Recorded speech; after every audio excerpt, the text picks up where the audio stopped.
Obra No Rumo do Mundo de Regeneração, de Divaldo Franco, pelo espírito Manuel Filomeno de Miranda. Capítulo 12. Aprofundando experiências. O irmão Gumersindo dedicava-se ao trabalho na instituição com devotamento invulgar. Casado e pai, enfrentava dificuldades conjugais na intimidade da família. A esposa, facilmente influenciável pelos espíritos e rebelde às diretrizes do espiritismo, criava-lhe muitos problemas que mais o empurravam para o formoso refúgio espiritual da instituição. Os filhos, por sua vez, recebiam mais a influência da genitora, porque o pai era funcionário público e o seu tempo era muito dividido entre os deveres remunerados e a obra social de espiritismo. O princípio interara muito em conduzir as crianças à evangelização, mas sempre encontrou resistência e dificuldades com a esposa, que se dizia vinculada a outra religião, embora não a professasse na conduta, como normalmente ocorre. Pode-se perceber que o quadro para perturbações estava muito bem organizado. Toda vez que as forças do mal queriam atingir o nosso irmão, utilizavam-se da atormentada mulher ou de algum dos dois jovens e de uma gentil menina. Muitas vezes ele recebeu ajuda direta dos benfeitores através de Malvina, que o acompanhava com desvelo e amizade. No período em que nos encontrávamos hospedados na instituição que ele dirigia, observamos o seu sofrimento silencioso. Nesse interim, terrivelmente inspirada por um dos justiceiros, Dona Clementina apresentou uma queixa infame ao esposo, informando de que estava segura a respeito da sua fidelidade ao espiritismo, por causa da médium por quem estaria apaixonado. Tomado de surpresa ante a suspeita feroz e caluniosa da companheira, ele elucidou-a, demonstrando-lhe a própria nobreza de caráter, assim como da médium missionária e abnegada. A princípio, o tema era abordado uma vez ou outra, mas recentemente se acentuou a situação e ela ameaçou de provocar um escândalo, indo à sociedade para desmascarar a farsante e acusá-lo de adultério. A situação tornou-se grave, portanto, apesar da quarentena, ele vinha com frequência ao núcleo, tomando as precauções recomendadas, a fim de poder continuar administrando, agora de forma virtual, portanto, com muito mais trabalho do que anteriormente. Em a noite anterior, acoimado pela doente obsidiada, ele compreendeu que se tratava de uma urdidura para desmoralizar o trabalho e lançar difamações na doutrina espírita. Percebendo tratar-se de uma ação mediúnica perturbadora, evitou a discussão que terminava em desastre verbal e recolheu-se à oração com entrega total da sua existência em favor da divulgação da verdade. Um escândalo de tal porte refletiria nas milhares de pessoas que se beneficiam de todos os recursos da instituição, e ele não sabia como agir com serenidade e em defesa da verdade. No momento em que orava, atraiu-nos e o guia espiritual da casa, que o acompanhamos, no conúbio mental com a espiritualidade e lhes transmitimos força e coragem para o enfrentamento com o obsessor. Inspiramo-no a nada dizer à médium inocente, a fim de evitar mais sofrimento para ela e vinculação pelo pensamento com a fonte criminosa, referta de energias destrutivas. aplicamo-lhes passes dispersivos, a fim de que a tensão nervosa resultante do diálogo agressivo diminuísse. Beneficiado com o momento de oração e pelas vibrações decorrentes das energias da terapeuta fluídica, ele experimentou uma forte sudorese e do estado de ânimo exaltado voltou à normalidade habitual, confiante na proteção divina. Como se fosse um paradoxo, recebeu um telefonema de uma pessoa amiga em desespero por questão doméstica de natureza idêntica, ciúme doentio e desconcertante. O amigo ao telefone dizia-lhe já não suportar a situação em tela, portanto, em casa, todo o tempo auxiliando a esposa e os 2 filhinhos, e esta o acusava com ferocidade e infidelidade conjugal. Narrava o amigo que lhe explicava a impossibilidade de tal acontecimento em razão de sua conduta inaceitável. No entanto, mentalmente violentada por entidade infeliz, ameaçava-o de suicídio. O cavalheiro amigo explicava que já não dispunha de argumento para silenciar a esposa em crise.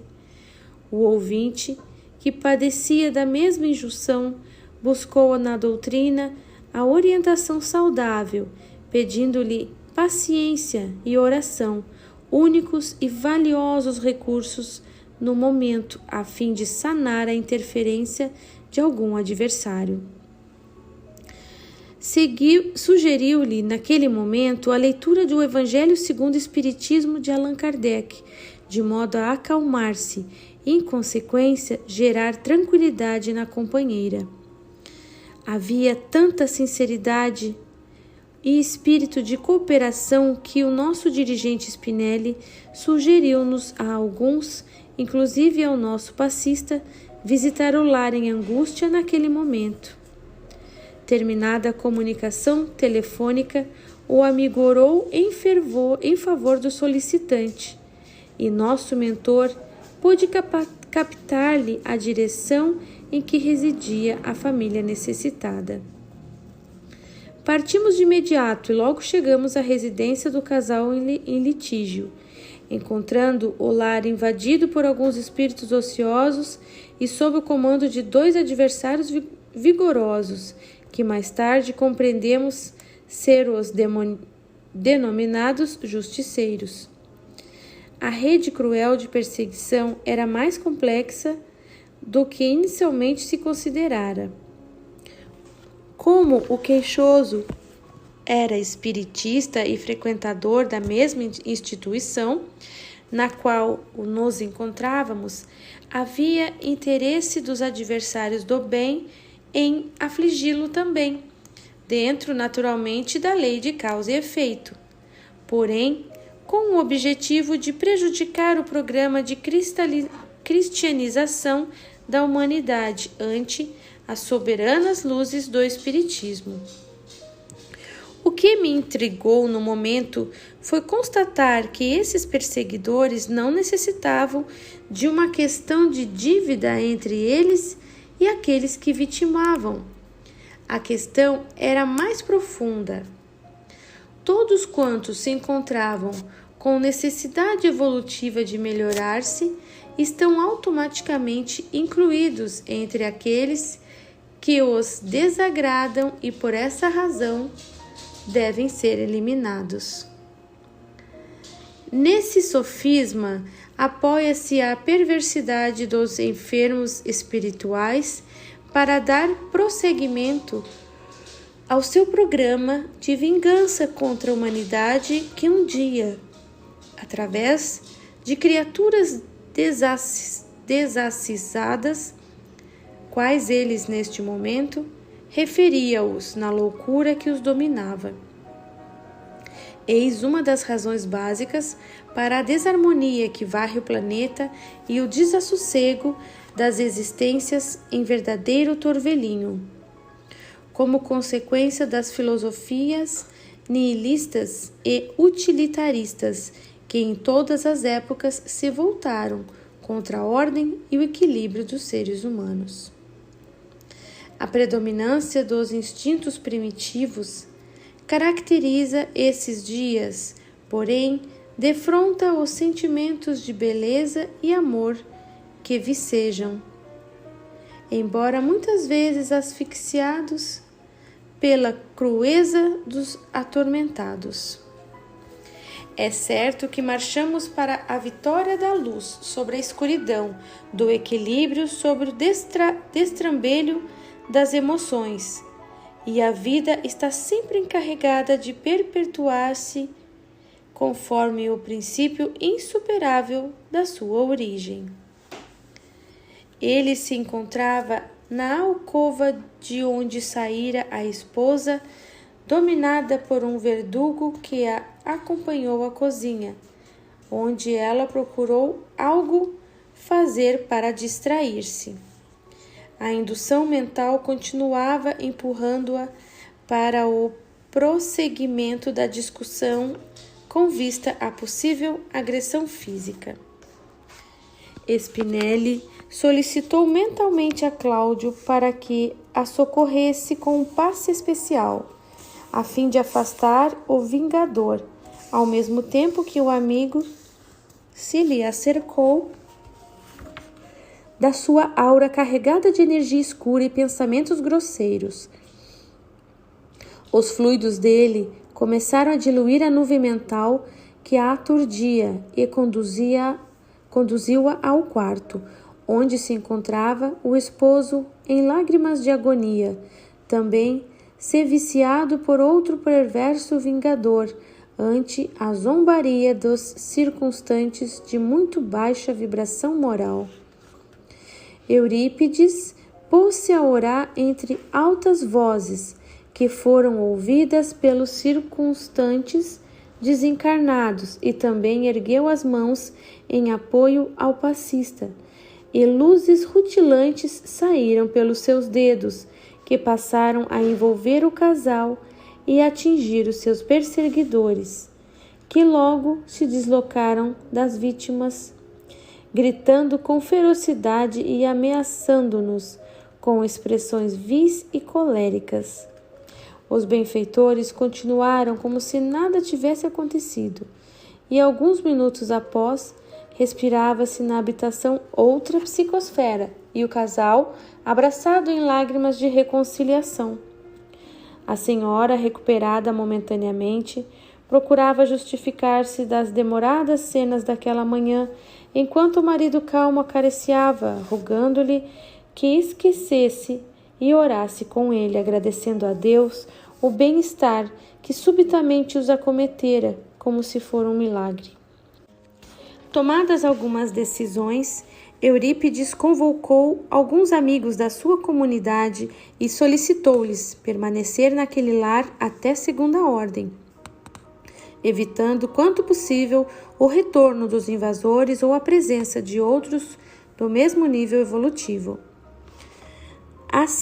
Asserenados os corações que dialogavam calmamente, estudando a possibilidade de tratar-se de uma perturbação para afligi-los, saímos em direção do nosso abrigo.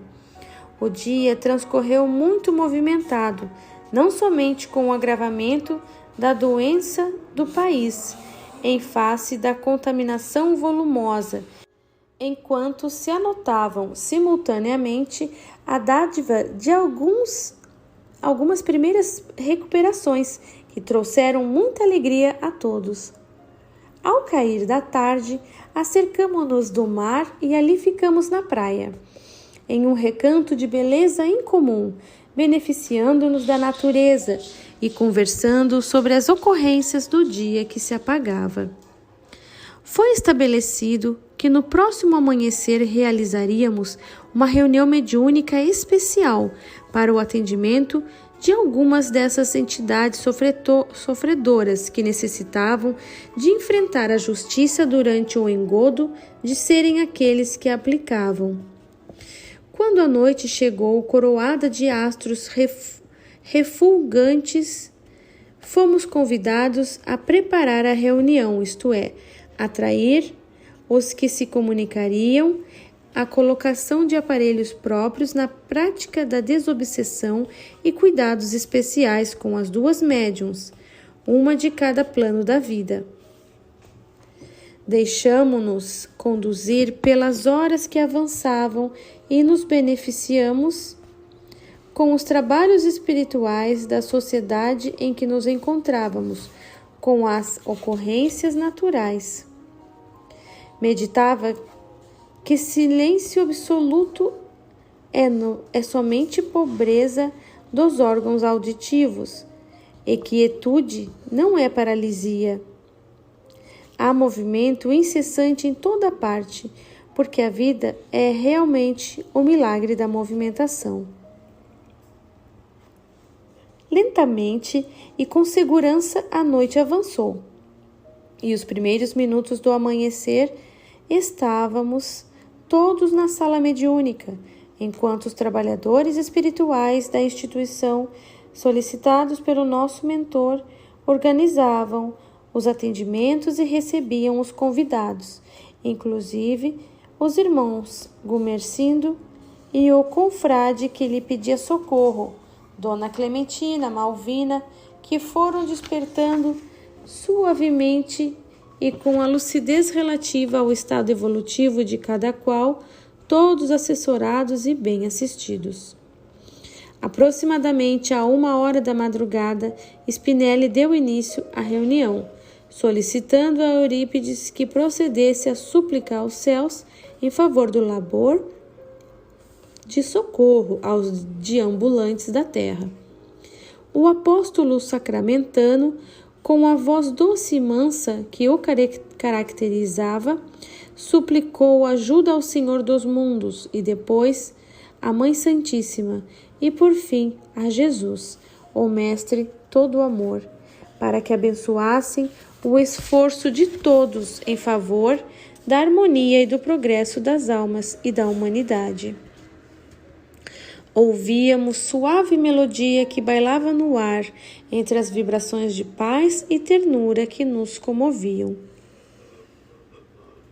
Quando escutamos vozes exaltadas e movimentação inusual na sala, estavam entrando algumas entidades infelizes trazidas pelos encarregados de conduzi-las. Uma delas chamou-me mais atenção, porque se tratava de um anão, cujo semblante estava marcado por um rancor indisfarçável e lutava bravamente para desvencilhar-se dos fluidos que o conduziam na direção de Malvina. Subitamente, sentindo a presença do espírito rebelde no seu campo áureo, a médium começou a agitar-se, movendo os braços, especialmente a cabeça, em atitude de defesa, quando então explodiu numa voz roufenha e agressiva. Trata-se de um ultraje à armadilha com que se pretende esmagar-me. Não estou aqui por vontade própria e não posso admitir essa violência contra o meu livre-arbítrio. Eurípides, que se prostrara ao lado da médium e a vitalizava com o pensamento rico de amor, respondeu ao comunicante: você tem alguma razão em reagir dessa forma, exatamente porque tem sido assim que você se utiliza para afligir aqueles a quem persegue. Não lhes respeita o livre-arbítrio e, através de artefatos diversificados, crucifica as suas vítimas. Não vejo por que você se atreve a tomar a defesa de infelizes cujas existências atuais não dão ideia dos verdugos que são esses indivíduos que estão sob os nossos cuidados. Ninguém tem direito de realizar cobranças espirituais como se a vida estivesse sujeita às paixões de cada criatura. O universo tem as suas leis vigorosas e dispõe de recursos para tudo regularizar, sem a intromissão dos sentimentos humanos. Mas desejo recebê-lo com prazer e explicar que não se trata de uma violência de maneira como o trouxemos para este salutar diálogo. Somente está ocorrendo porque o caro irmão tem sido responsável por graves problemas na seara de Jesus Cristo, perturbando pessoas abnegadas e dedicadas à construção de um mundo melhor em saúde moral e respeito humano a tudo e a todos. Gostaria que nos informasse quais são os seus projetos e a razão por que se levanta em nome da divina justiça para regularizar questões que permitem a vida e que por si mesmas, na decorrência do tempo passado, já mereceram necessárias correções. Você o diz, respondeu iracundo, por que não lhe padeceu a crueza? Qual aconteceu entre mim e o seu protegido, esse miserável criminoso? Tenho vivido em situação de nanismo desde há muito e odeio a situação há muitos séculos. Chegou a minha hora da vingança junto aos infames que me desgraçaram a existência. À medida que falava, exudava um odor pútrido que empestava o ambiente e chorava em convulsão de ódio, esmurrando o ar e deixando-se consumir em desespero.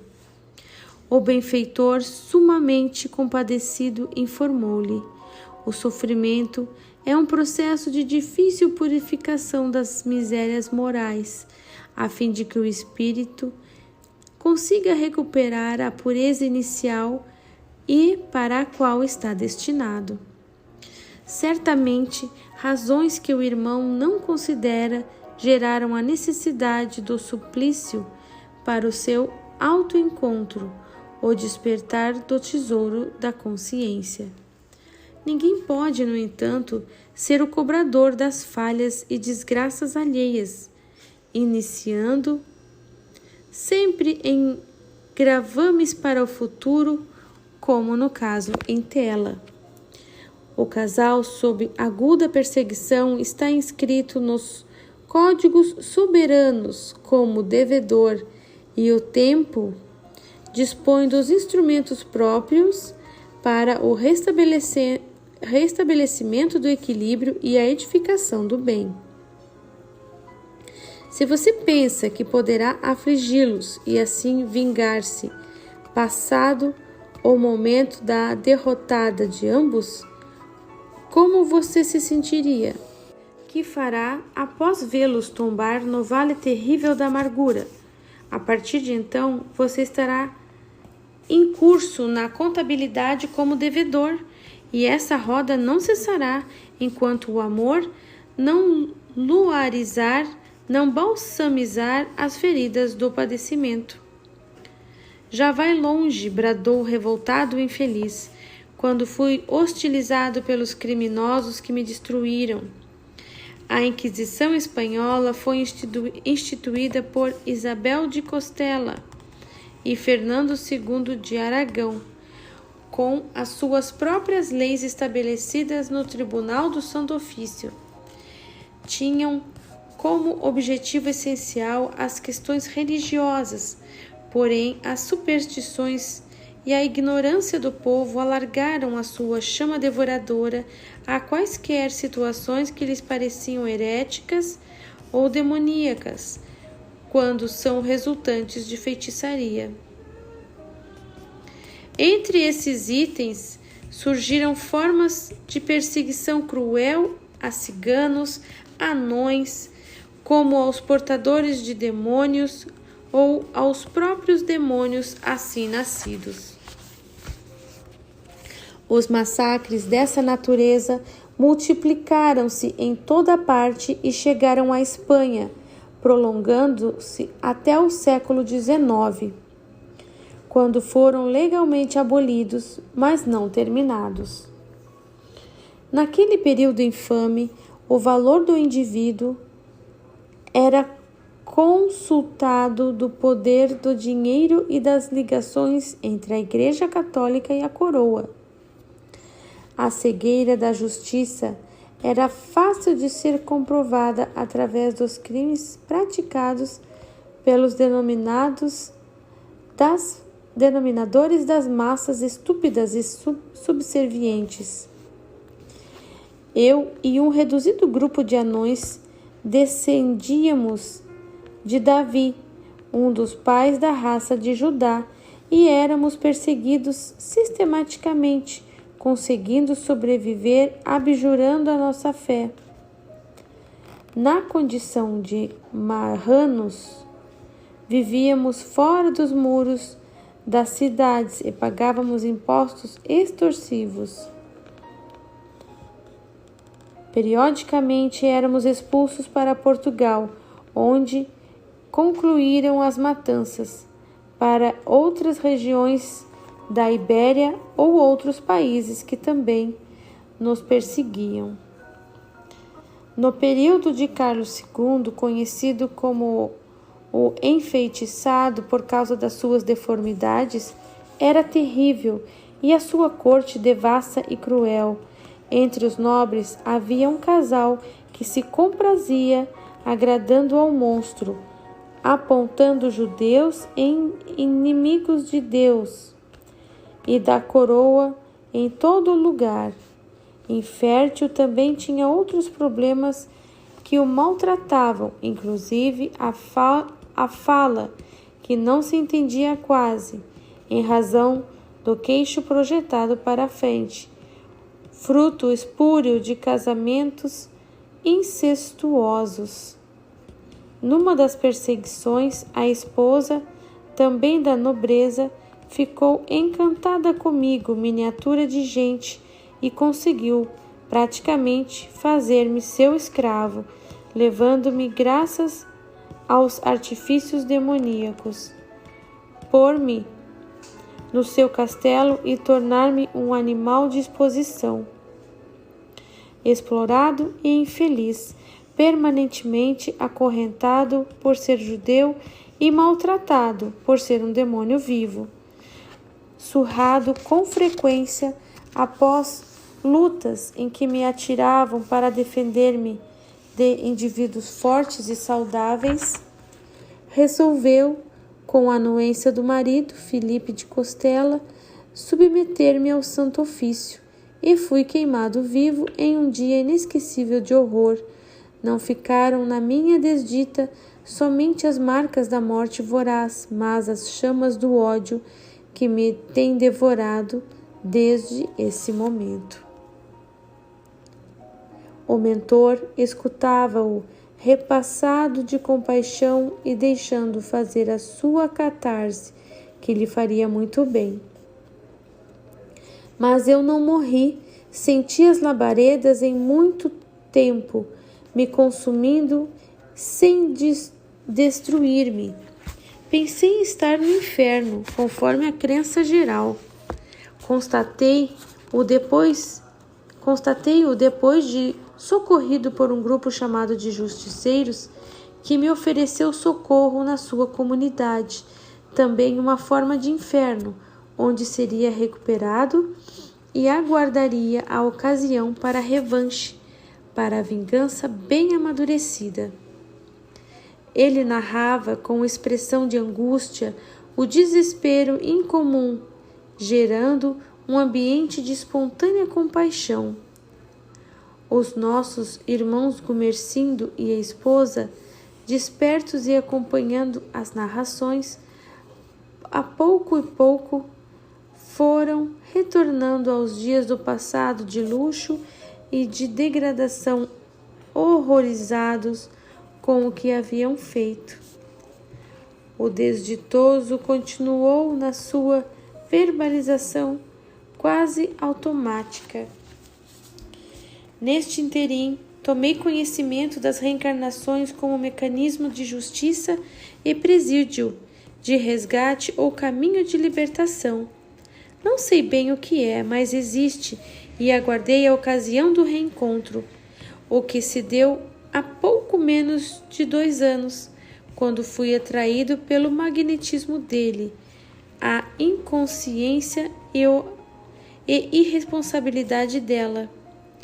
estavam disfarçados, reencarnados. Eram outros, mas interiormente os mesmos. Passei a acompanhá-los e influenciá-los com o meu pensamento de vingança, acolhido vagarosamente nas suas falhas mentais e morais, nela em particular no ciúme.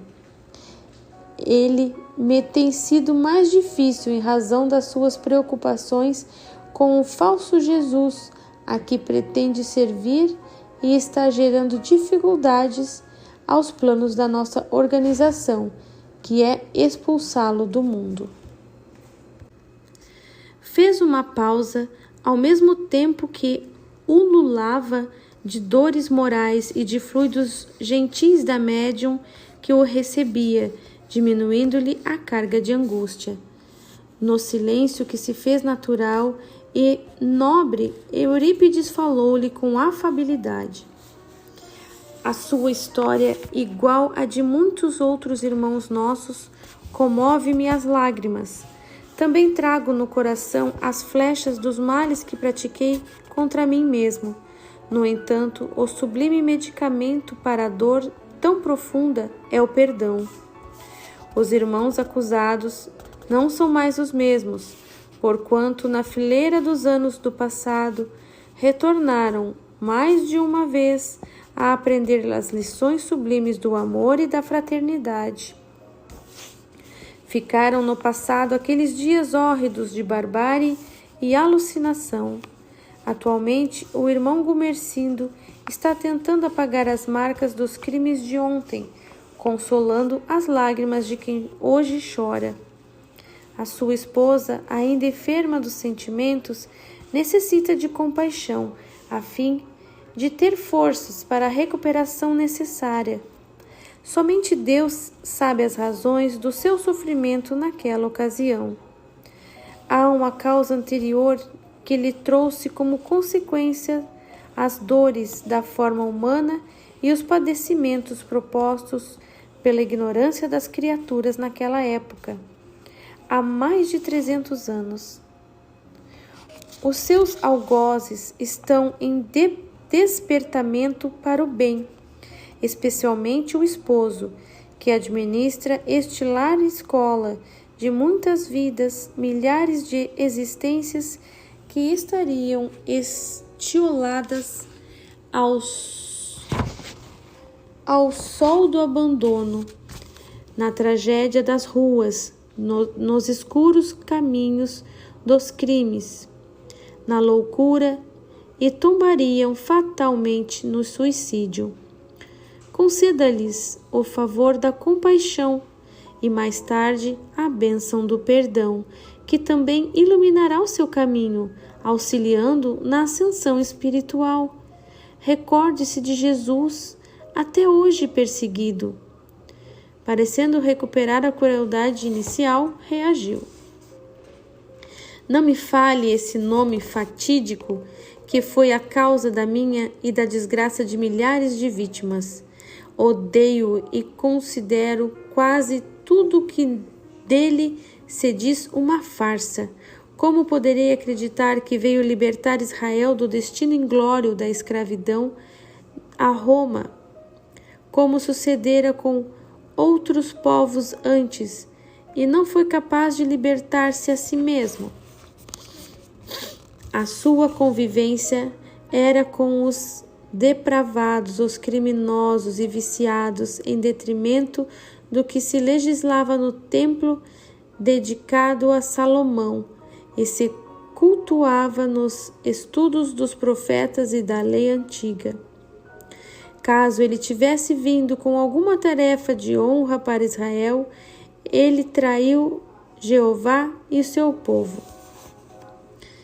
Jesus jamais se propôs a salvar Israel pela espada, que sempre gera consequências através de si mesma. Ele veio ensinar-nos a todos que somente existe uma força e um poder no mundo que merecem ser tratados, que é o amor. Por isso, elegeu os desafortunados, os desdenhados, os perseguidos como você e os homens que lhe utilizaram do nome para a prática do crime. Esses sim se deslustraram a nobreza do Mestre de misericórdia e perdão. Ele preferiu ser traído, crucificado, para demonstrar que os seus ensinamentos não eram somente palavras e conselhos, mas essência da vida, porque a existência terrena, como sabemos, é rápida na sua transitoriedade, mas a imortalidade é a razão pela qual e para a qual existimos. As acusações que lhes são atribuídas por crimes que praticaram em seu nome não são de sua responsabilidade. E note que esse comportamento é comum à criatura humana na sucessão dos tempos. Em todas as obras de amor e de fraternidade aparecem os oportunistas que as destroem como seus atos alucinados e os seus comportamentos infames.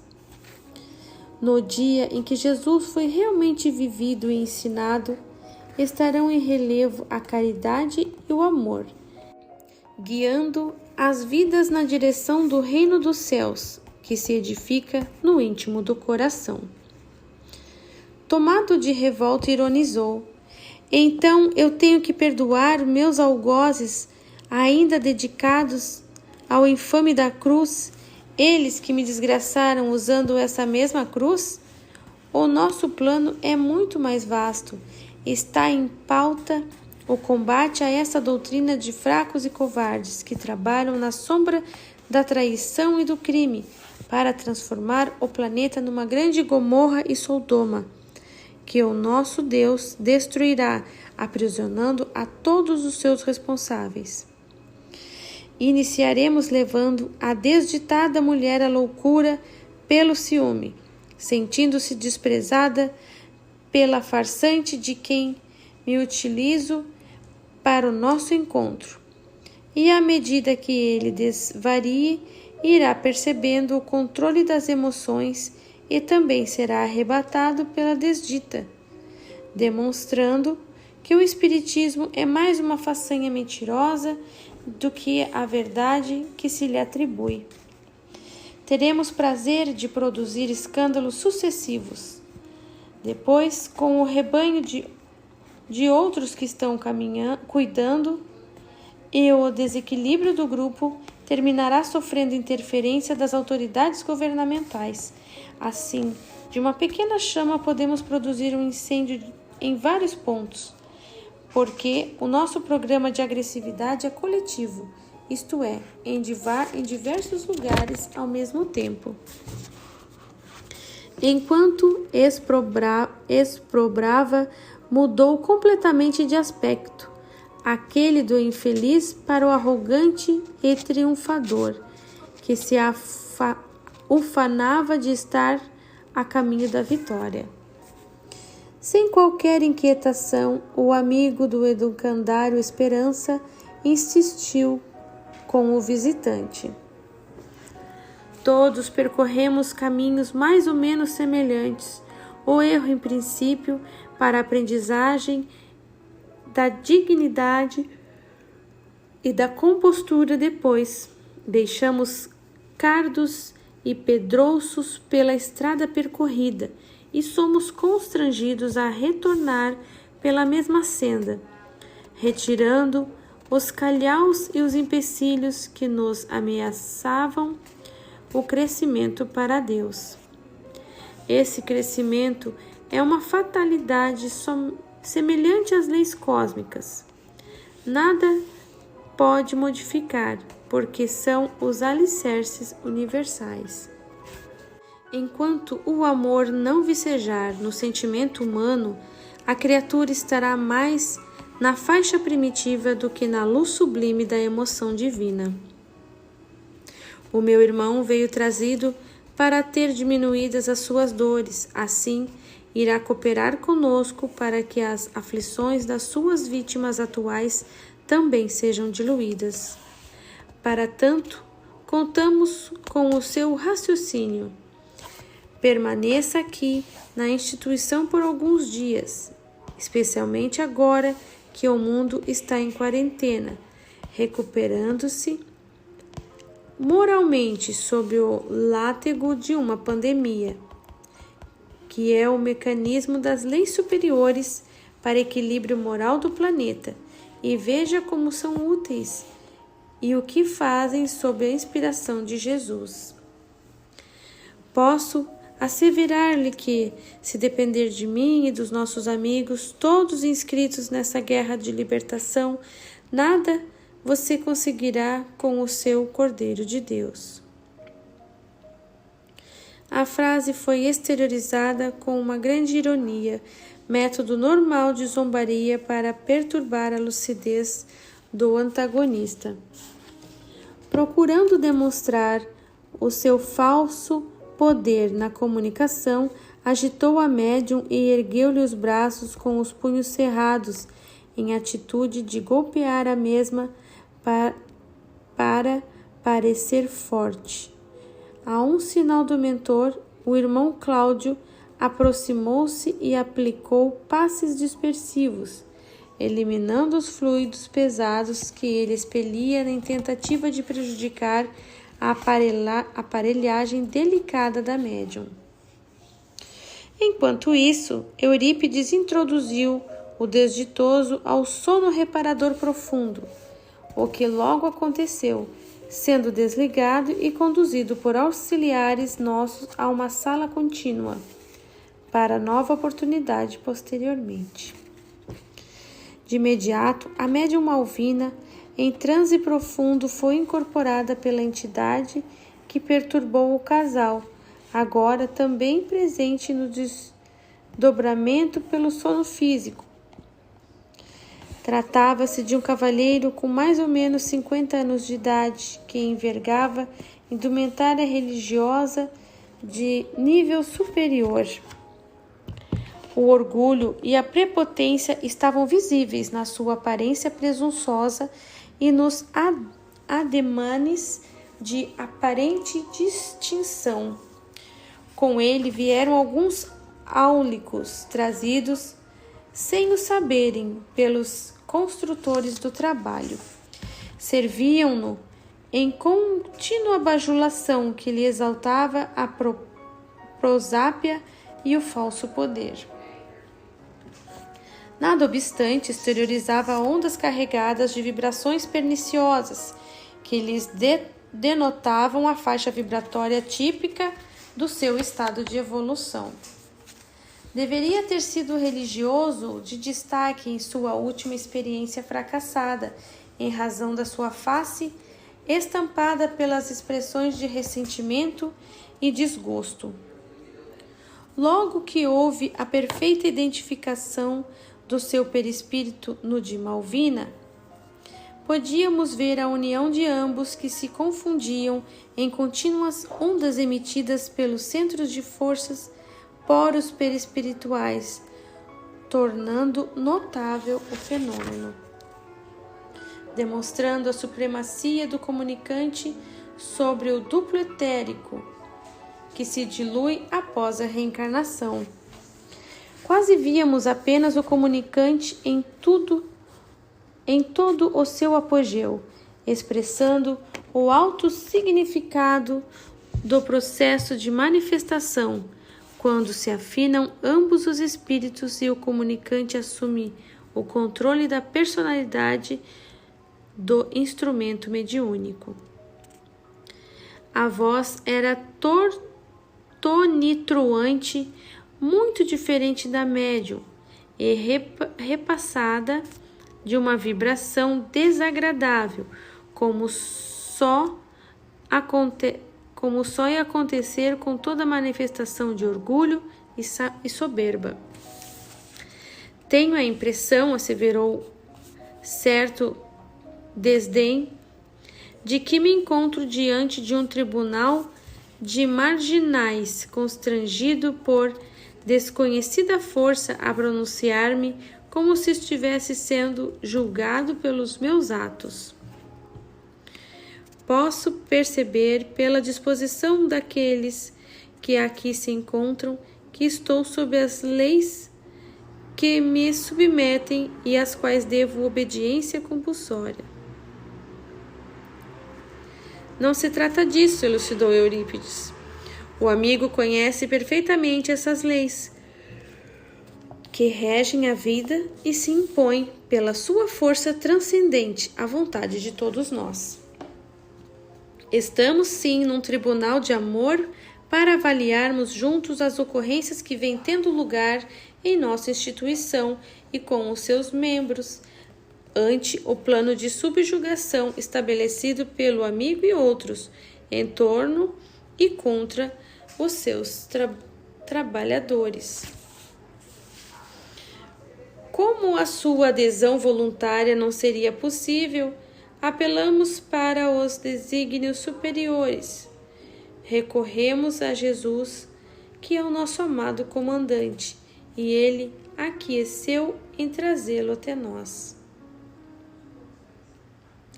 O visitante, visivelmente contrariado, começou a enunciar textos em latim, à semelhança de mantras que poderiam defendê-lo das nossas energias. Sabemos que nos encontramos em guerra, prosseguiu o abençoado terapeuta do amor, e como somos mensageiros da paz, resolvemos estabelecer um encontro pessoal a fim de discutirmos os itens que deram lugar a essas batalhas hediondas que vêm sendo tratadas com finalidade hediondas, destruir a ética e semear a desordem em toda parte. Assim, o fazemos pelo grande respeito que temos por aqueles que nos tornaram adversários sem que o soubéssemos, desde que os nossos objetivos repousam e se reforçam na lei do amor e alcance de todas as vidas.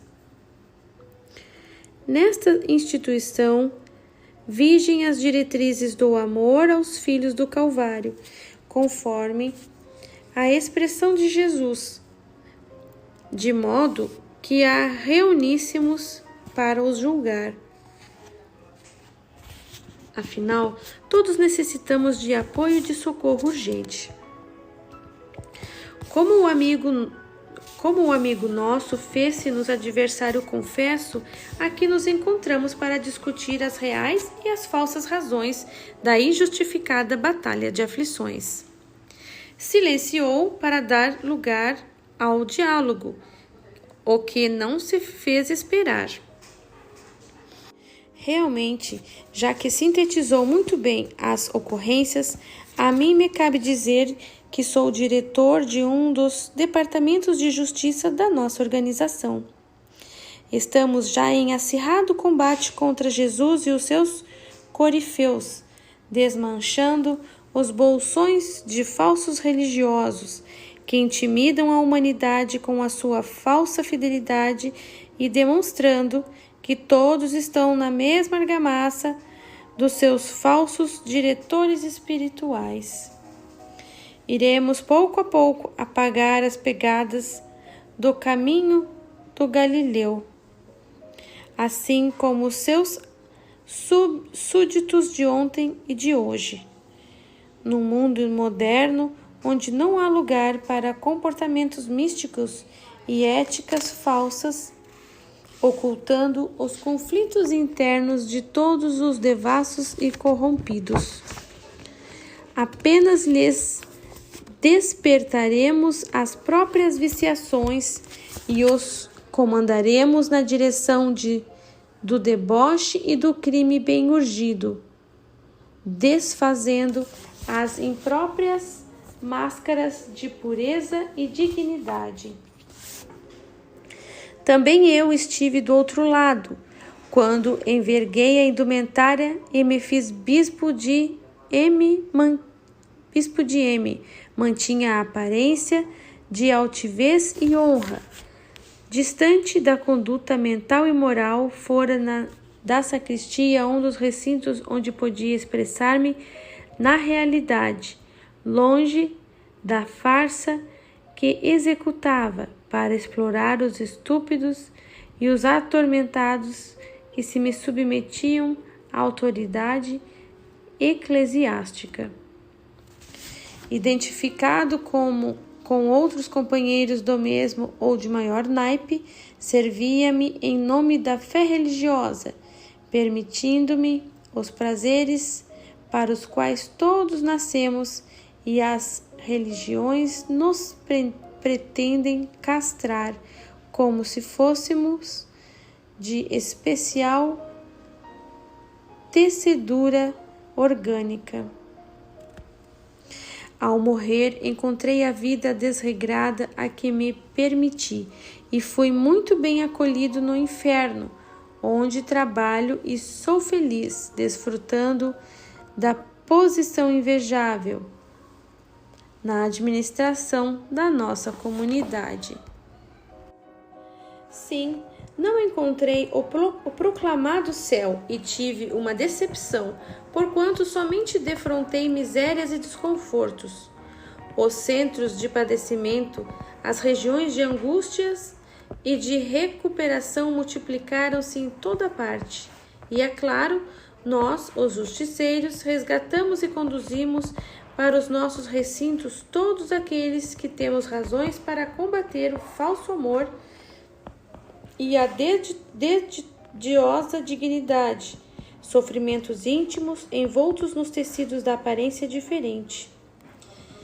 Assim sendo, não pense que terá uma vitória fácil sobre nós, aqui trazidos covardemente pelos recursos de que se utilizam os falsos cristãos, generosos e bons, usando forças sutis para alcançarem os seus sórdidos objetivos. Sem demonstrar pressa ou qualquer enfado após a exposição mais ou menos já conhecida, o dialogador espiritual prosseguiu com gentileza. Admiro-me com a técnica de alcançar o êxito nos seus empreendimentos, em razão da conduta irretocável dos irmãos agredidos e hoje aqui estudados. Você e seus sequazes utilizam-se das esposas instáveis para desviar os bons trabalhadores dos seus deveres, com ameaças de escândalos que prejudicariam o bom nome da doutrina da abnegação, levantando dúvidas sobre o comportamento deles e, por extensão, de outros servidores. Equivale dizer que todos os meios justificam os fins, chavão de doutrinas derrotistas e escravagistas. Para serem alcançados os fins, pouco importam os meios que sejam utilizados. Somente se olvidam do amor que de nosso Pai pelas suas criaturas, sempre vigilante e devotado. Esquecem que a tempestade mais tumultuada sempre cede lugar à bonança retificadora. E o mal aparente transforma-se em bem comum. Jamais a traição, a covardia ou os meios derrotistas lograrão fecundar-se nos corações afetuosos e nos caracteres nobres. É certo que todos nós ainda temos brechas de fragilidade em nossa conduta, o que lhes permite interferência em nossos destinos, porém, dentro da lei de causa e efeito. Olhe o nosso irmão diretor da casa em que você se encontra e o participante das reuniões de estudos e da caridade. Não o comove ser instrumento de prejuízo para as vidas às quais eles se dedicam pelo bem, pelo serviço de consolo, por amor a Jesus Cristo? Irrita-me ouvir esse nome do engabelador dos séculos de judaísmo e de cristianismo, que iremos banir da terra. Nós somos os guerreiros da luz e saímos das páginas bíblicas para clarear o mundo e demonstrar que a única razão da vida pela qual todos devemos lutar é o prazer, o gozo infinito, a alucinação da orgia. Será isso que iremos implantar nas suas sagradas instituições, gritou com refinada ironia. Vocês estão asfixiando os prazeres que gostam e disfarçam, tornando-se o seu calcanhar de Aquiles, o qual saberemos atingir. Sem dúvida, somos fracos, mas o Senhor é a nossa fortaleza.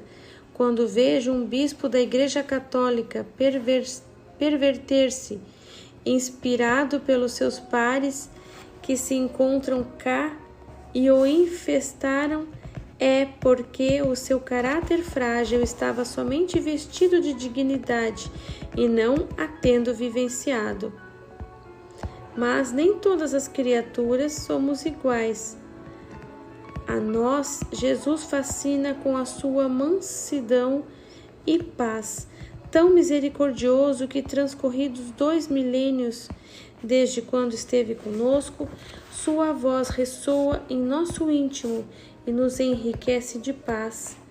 Essa paz a que você aspira e não consegue, em razão das suas vinculações com os erros que o subjugam.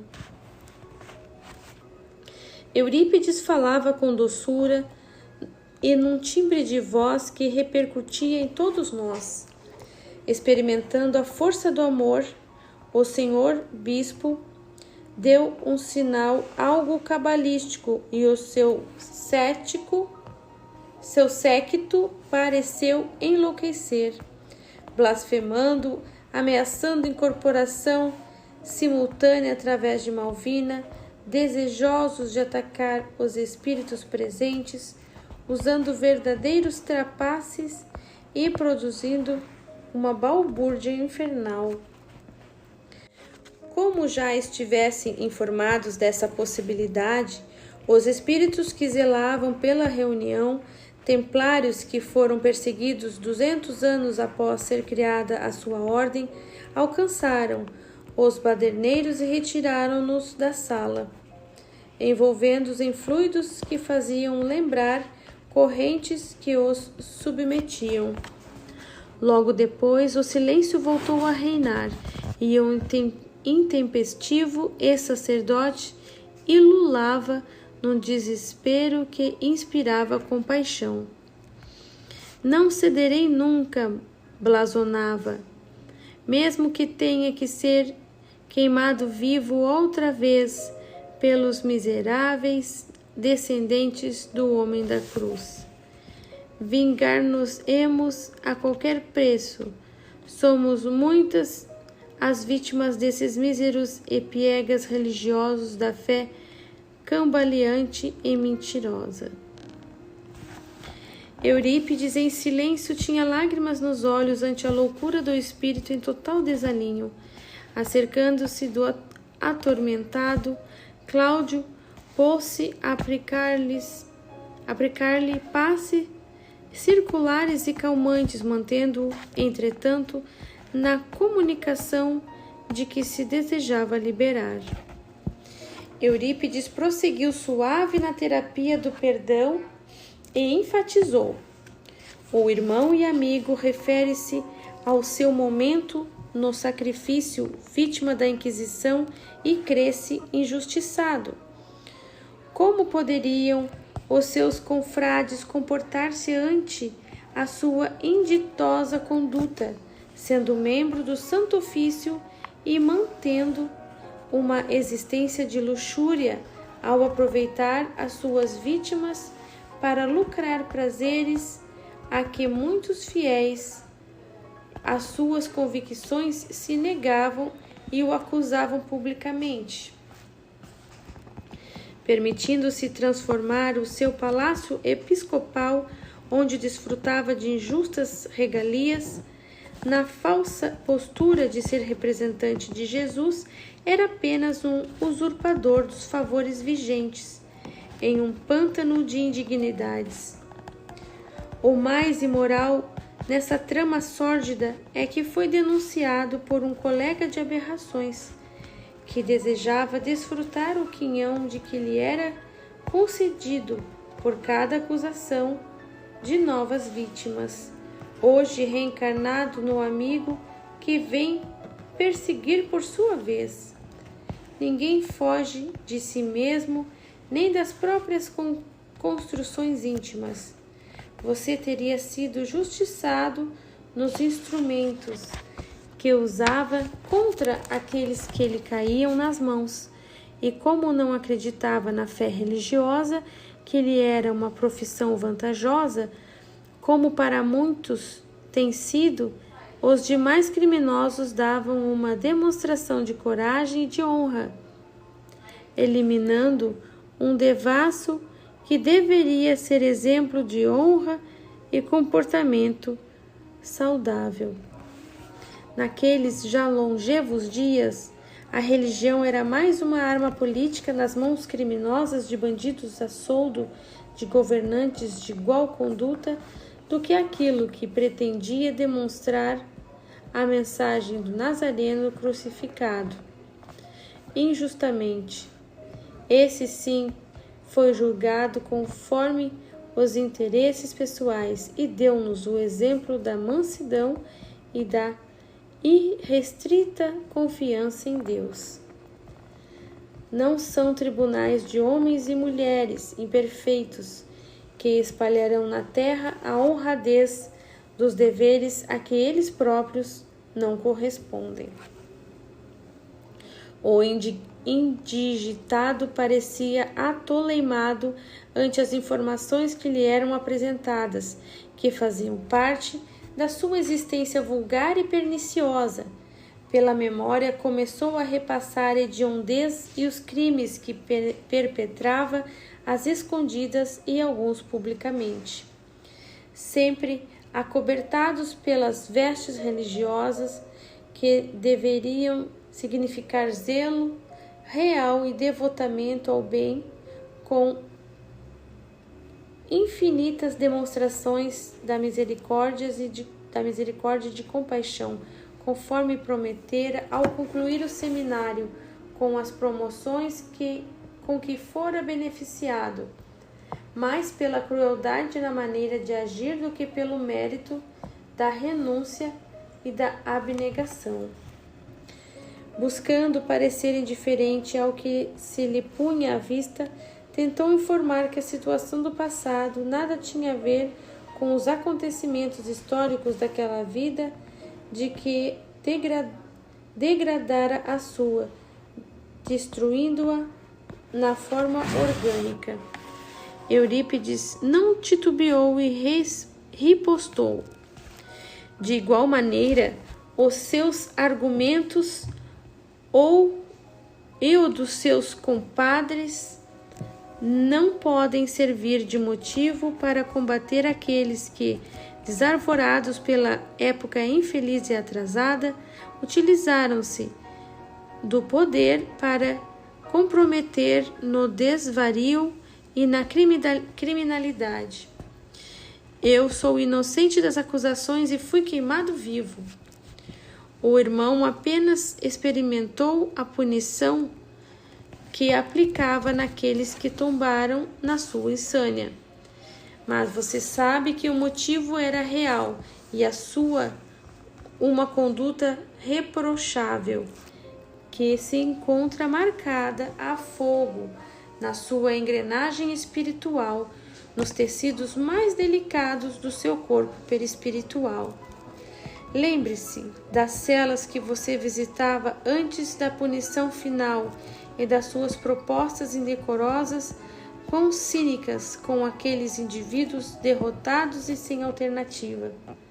Mergulhe o pensamento nas lembranças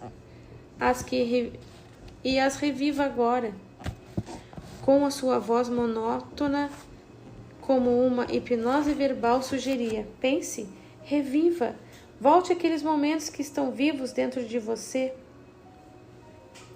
Começamos a perceber que a aparência do espírito começou a sofrer alteração na face, na cabeça e em todo o corpo que se destacava no perispírito da médium. Diante de nós encontrava-se um ser com aspecto lupino, babando copiosamente e tentando falar sem o conseguir. Contorcia-se e uivava, agitava-se e os olhos brilhantes assustavam.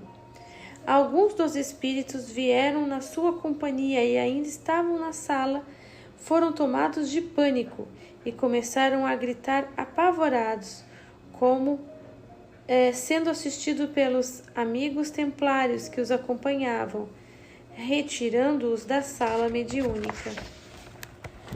Isto, falou o benfeitor ao atormentado comunicante, é o que você tem cultivado periodicamente. Assume no reduto infame em que se hominiza com outros servidores do mal.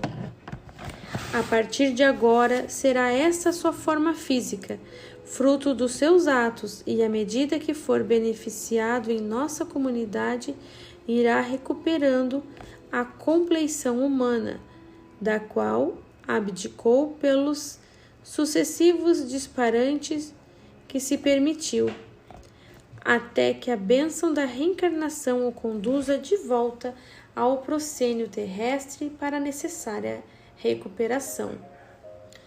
Novamente Cláudio acercou-se e deu prosseguimento aos passes de desligamento da entidade infeliz, que chorava copiosamente. Você receberá o amor, afirmou Eurípides, daquele a quem subestimou e aviltou com a sua conduta rebelde e contínua, demonstrando-lhe a grandeza da sua mensagem e sua veracidade para os seres humanos amargurados e tristes destes dias de sofrimento inominável e intransferível. Agradeçamos em silêncio ao Pai de Misericórdia esta oportunidade de revermos o próprio comportamento, estabelecendo linhas de renovação e de trabalho edificante em favor do nosso futuro.